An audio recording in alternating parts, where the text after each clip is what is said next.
It is a cool late afternoon in Barbados. Another workday has come to an end.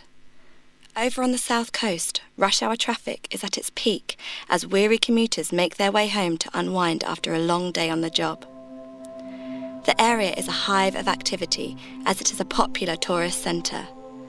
One by one, the cars inch along past the numerous hotels and places to line out the route. Over on the seaside, another type of traffic is building. The humankind. They come from near and far, from all walks of life, with one common goal: enjoyment. Some are fitness enthusiasts working up a sweat. Others are leisurely strollers taking in the lovely scenery set against the backdrop of the beautiful Caribbean Sea. What has brought them all here? An area once inaccessible, ravaged by the pounding surf, has now been transformed into a sightseeing marvel. This is the story of the South Coast Boardwalk. Coastal construction. For some, it represents a golden investment opportunity, while for some, it is a means of protecting coastal property. For some, however, it is an eyesore, and furthermore for others, a downright travesty. Regardless of the view, it is a worldwide phenomenon. Many business owners jump at the chance to own a prime piece of beachfront property, especially hotel and restaurant owners. It affords their guests and patrons a true taste of paradise with the ocean literally at their back door. And the fact that year after year, hundreds of tourists flock to the area shows they may have found a winning formula. But paradise comes at a cost. A great one. The combination of rampant constructions and climate change has been devastating, drastically altering the shoreline. Beach erosion is a global problem, but on an island that is a mere 166 square miles in size, and whose economy depends mainly on tourism, it has the potential to be catastrophic. You can't advertise endless white sandy beaches if there are none around. While Barbados has been able to boast of its share of beautiful beaches, the effects of construction and climate change has left an undeniable mark. In this case, the South Coast took a beating. What had once been vast stretches of beach were virtually obliterated. A once favourite area for beachgoers around the island had become impassable at some points, with the seawater spraying over onto the beachfront properties. After all, in the absence of a beach, the incoming water will simply strike whatever is there. Beachfront property is vulnerable to begin with. Without a barrier, everything along the coast is at the mercy of the ocean. In the event of a storm, that certainly would not be the place to be. Beaches are not only beautiful to look at. They are not only for the enjoyment either. They serve an important environmental function. They cushion the impact of the waves on coastlines and, in some cases, coastal infrastructure. They also act as a haven or area of protection for certain endangered species. In this instance, the turtles which have come to nest in the area. These poor creatures would be cruelly displaced, casting even more doubt on the future of their species. Taking all this into account, 4 major entities joined forces. The mission: to restore life and health to the beach and bring it back to one of the island's most precious resources, the people. The decision was made to throw out all the stops to do it. Each of the entities represented a vital component of the project. The environmental component was aptly managed by the Coastal Zone Management Unit. Baird and Associates handled the intricate details of the coastal engineering design, construction and supervision, while Capital Signal Company Limited oversaw construction. The National Conservation Commission was responsible for the renovation of the Hastings Park facility and the cleaning maintenance of the Boardwalk. The result was an $18 million project encompassing 1.2 kilometres of the beach from Accra Beach Hotel in the east to Coconut Court Hotel in the west. A massive beach nourishment initiative and the construction of a spanking new boardwalk, the likes of which have never been seen on the island. So where would such a mammoth undertaking begin? With careful planning, of course. Before a brick was laid or a nail was hammered, plans had to be firmly in place. Before any construction could begin, permission had to be obtained from the Town and Country Planning Department. Certain things had to be considered. The parties involved had to determine exactly where the construction would take place. Off the delicate shoreline of Barbados are several coral formations, and other flora and fauna must be kept intact. The Coastal Zone Management Unit carried out marine surveys for this. Antonio Rowe, project manager with the Coastal Zone Management Unit, explains the reasoning behind it. We do our surveys, we do certain kinds of surveys, we do marine surveys to identify where all the reefs and seagrasses and all the things are located, coral rubble, and so on. In other words, by identifying these areas, you have an idea of A, where you wouldn't want to build structures, and B, you have an idea of what can be affected once your structures are built. So that was taken care of at the design phase. Once you identify the location of these communities, whether it's seagrasses, whether it be sand reef, coral rubble, any such thing, you can then plan the footprints of your actual coastal structures. The next step was informing the public. Construction on a project of this magnitude would obviously have affected the people in the surrounding areas. Although the end result would have been to their benefit, the respected property owners would still have been inconvenienced during the project. Noise, dust, restricted or limited access to certain areas, all of these are part of the construction process. Without a doubt, everyone in the immediate vicinity had a right to be kept abreast of what was going on. But it did not just stop with them. The general public had to be informed as well.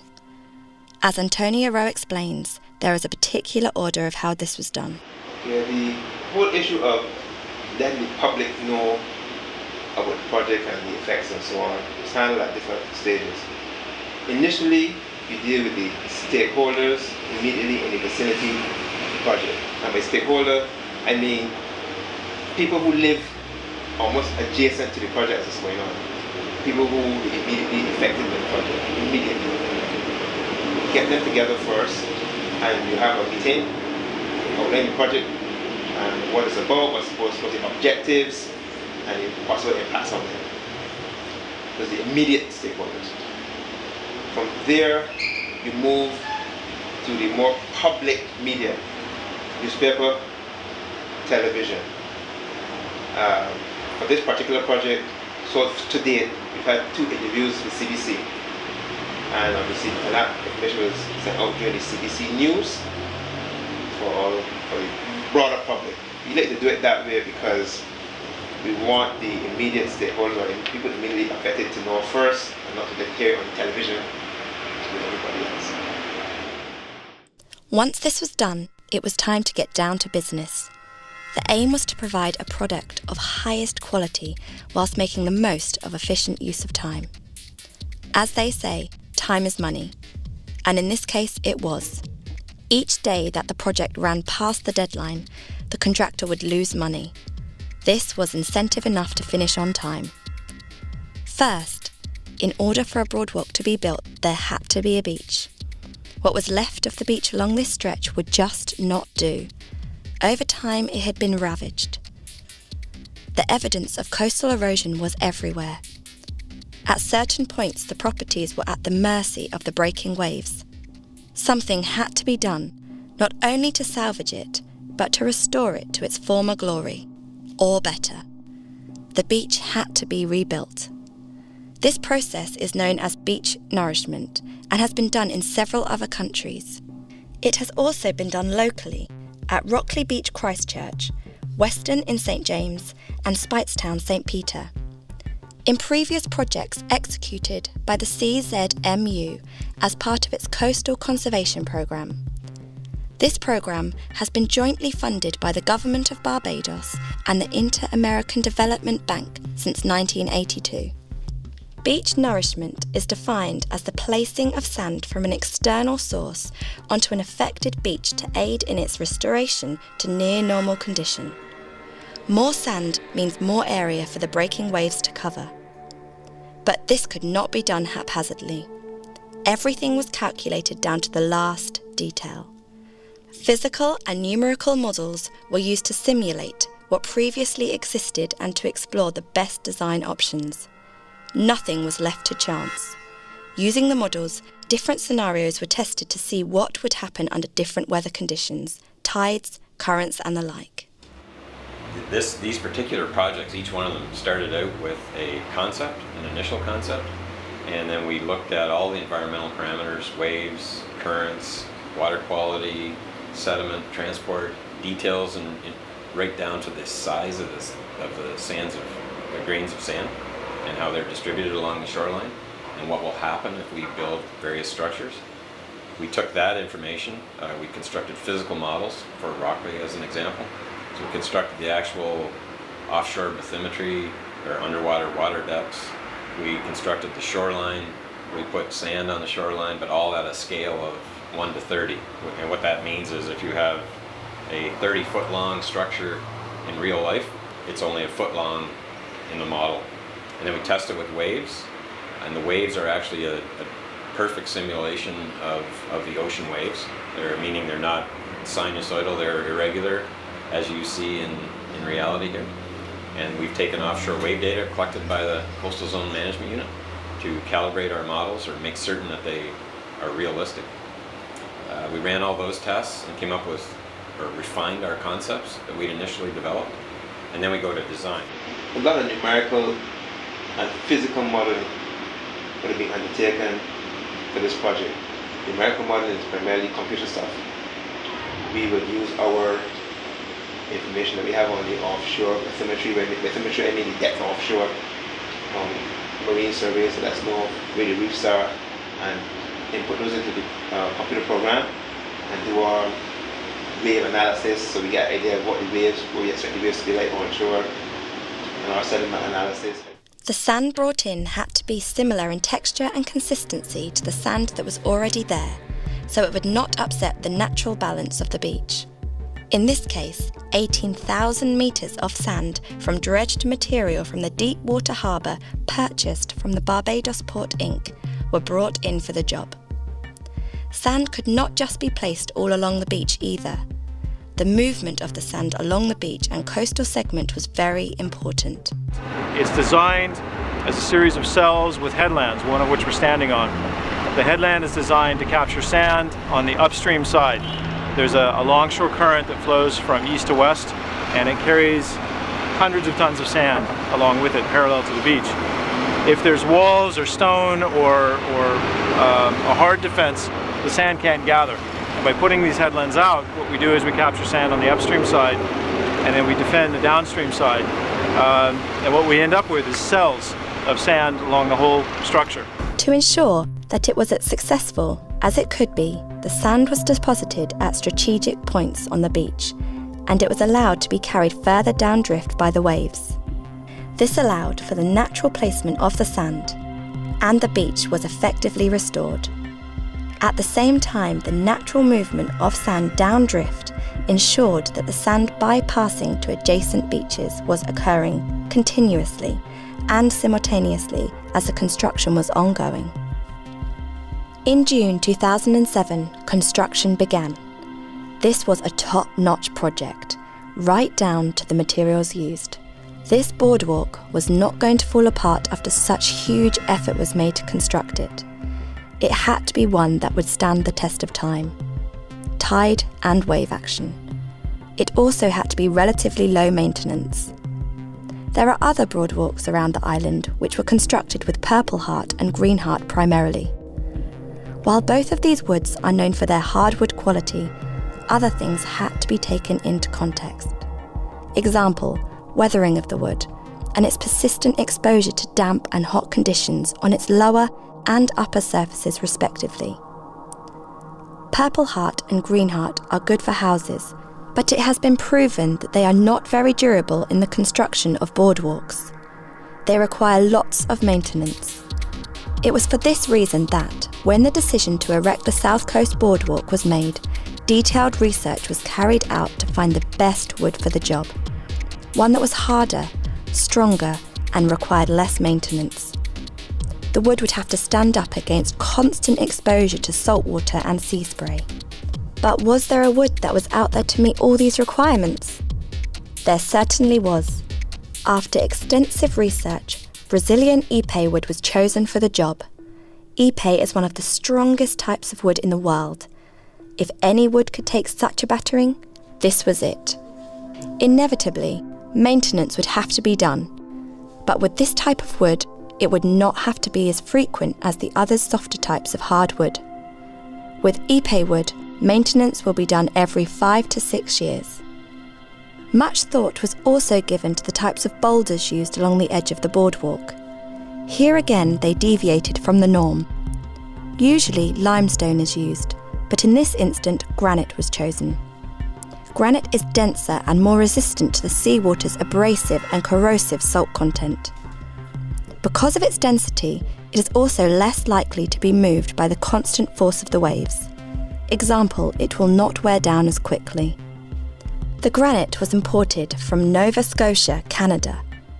But in the event of any problems, a similar type of stone can be easily sourced from St. Lucia.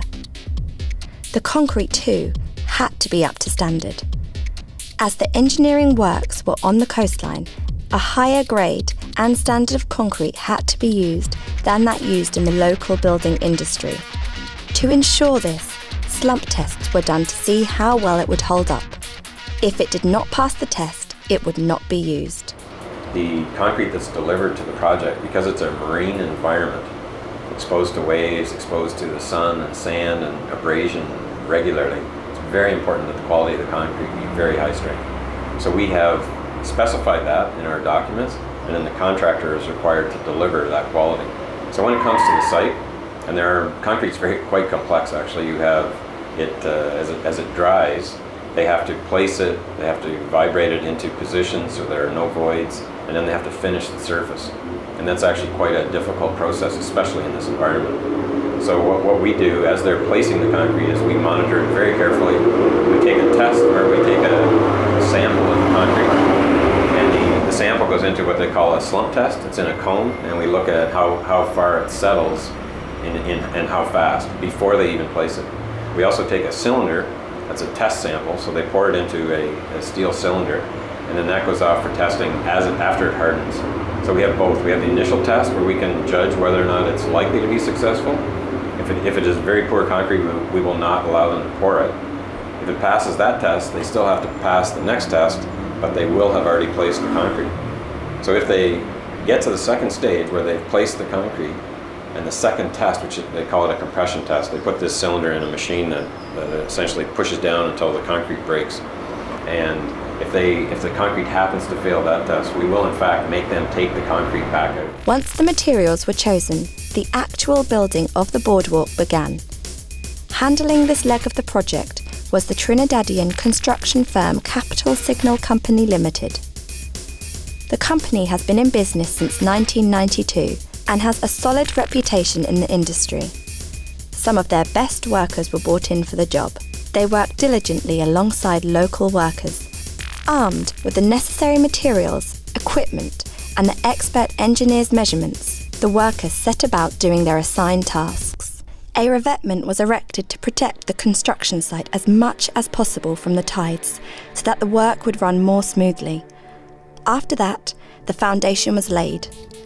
After digging through the sand to the required depths, the first step was to lay the geotextile fabric. Geotextile is a permeable textile material. That is, it allows the flow of water in or through it. It is used with foundation, soil, rock, earth, and in this case sand, to increase stability. In other words, it prevents the overlaying materials from slipping, and it decreases wind and water erosion. It has been carefully placed for maximum effectiveness. After laying the fabric, the excavation depths were checked again to ensure that everything was done right. Concrete toe blocks were placed in correct alignment to the front, and the next step was laying the B-stone or small particles of limestone behind them. Marl fill was laid down over the B-stone according to the surveyor's measurements, and the excess geotextile fabric was rolled back to pack the marl fill in tightly so there would be no slippage. Then came the placement of the drainage stone before the construction of the actual boardwalk over it. The drainage stone is what stops water from settling under the boardwalk when it rains, and there is surface water runoff, or groundwater seepage, or in the event of powerful wave uprush or overtopping. To complete the process, the steel was tied and the step revetment was made. These are the steps leading down to the granite boulders. They are best seen at the headlands, however, the feature runs along the base of the entire structure. But there was more under construction than the boardwalk. This project covered a lot of ground. The park at Hastings Rocks was a popular place for fairs and fundraisers, the Royal Barbados Police Force band concerts and other social events. But the fact was, it needed some restorative work. It was only fitting then that the park be refurbished to match the new state-of-the-art boardwalk that was coming and to give the public, especially the children, a truly enjoyable experience. Hastings Rocks Park is a very historic park in Barbados. It's used a lot by both the natives of the island and also tourists. It's used often by church groups and for other performances. So we wanted to provide some upgrades to the park to get it to the same caliber as the boardwalk. Hastings Rocks Park also functions as a major entrance point. The boardwalk is very close to the road, and what we're doing here at the park right now is providing a number of stairs as an entrance to the boardwalk, and also lowering the existing park so that people on the road will have a view outward to the sea. The area is now 80% complete, and although the work is not quite finished as yet, Barbadians can be sure that the result will live up to expectations. To date, renovations to the bandstand have been completed. The restaurant on site, as well as the public washroom facility, are now receiving a suitable facelift. It is anticipated that the full refurbishment of the Hastings Park area will be completed during 2010-2012 financial years. Construction is a very dangerous exercise. Powerful materials and equipment are used, placing workers at great risk of injury.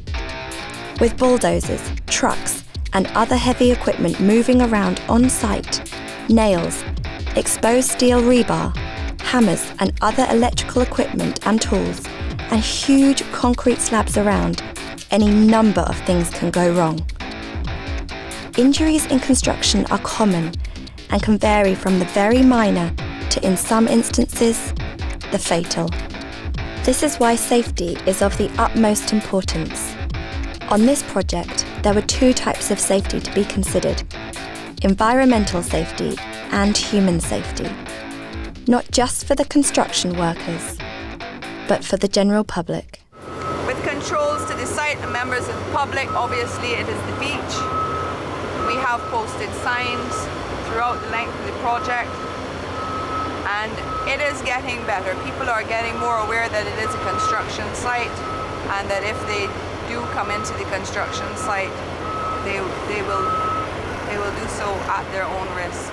Obviously, if a member of the public strays onto site, our guys do know, and ladies in fact, do know that they are supposed to, and they do stop members of the public, go very nicely to them, courteously, and say, you know what, it's a construction zone, please, do you mind moving, because we don't want you to get hurt. As this was a coastal initiative, protecting the environment was essential. On the environment, we obviously don't want to pollute the waters of Barbados, so measures are taken in so much that we don't put anything that can harm the environment near to the water. Any use of chemicals is done inland. The machines, if the machines need to be worked on, if a machine breaks down on the sand, mats are put down so that there's no oil going into the water, that sort of thing. Any mess that is created is cleaned up. So we operate a clean as you go environment around us as well. Naturally, people are curious, especially when it comes to anything new or unknown. When construction is going on, they want to know what is being built and are full of questions. There is nothing wrong with that, but sometimes that curiosity can be to their detriment. People often wander onto construction sites oblivious to the possible danger there. As on most other sites, the area was restricted to construction personnel only, and signs were erected to prohibit unauthorised access. Curious members of the public who approached the site were informed about what was happening and were advised not to ignore the signs as they would be endangering themselves. The safety of the workers is an essential component of the project. In construction, there are very strict rules on safety. From the protective gear that had to be worn to the way specific tasks had to be completed, a tight ship was run. From the beginning, the goal was to ensure that there would be no accidents during the process. A safety officer was posted on the site to make sure that all of the rules were followed to the letter. The reasons why we wear PPE are obviously for protection. PPE basically stands for personal protective equipment. That comprises of your hard hat. Our basic PPE requirements on this site are hard hat, glasses, high-vis vest, steel toe boots, and coveralls for the guys actually out in the field. Basically, a hard hat protects your head. Your glasses also protect your eyes. We have equipment rolling around here. We have dust blowing. We don't want anyone to have dust blowing into their eyes. We don't want flying fragments of rock, granite, blowing into their eyes, steel, all the rest of it. We have our high-vis vests. These are used primarily so we can see one another, so that operators can see us quickly and know that there is someone in the way. Our members of staff are also taught not to walk close to machinery. If anything is found wrong with a piece of equipment, a tool, a sling, a strap, it is taken out of service immediately and replaced. Level of safety throughout the project is the same for the project manager as it is for the same for the guy who cleans up the yard. Everyone has to wear their safety equipment. It is very, very important. Injuries do not occur just to the guy out in the field, they occur to everyone.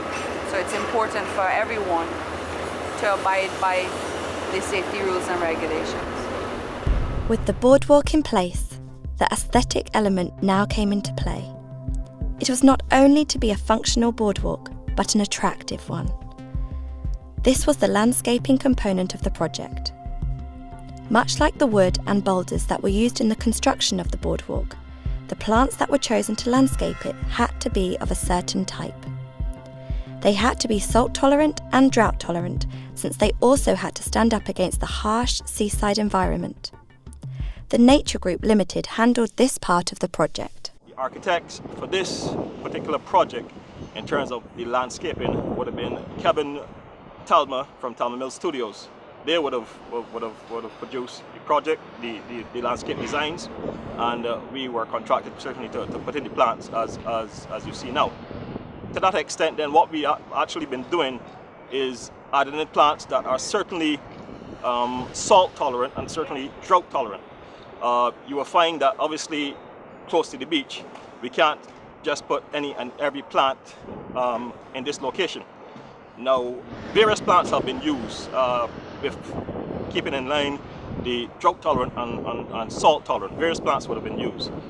Things like Texas sage,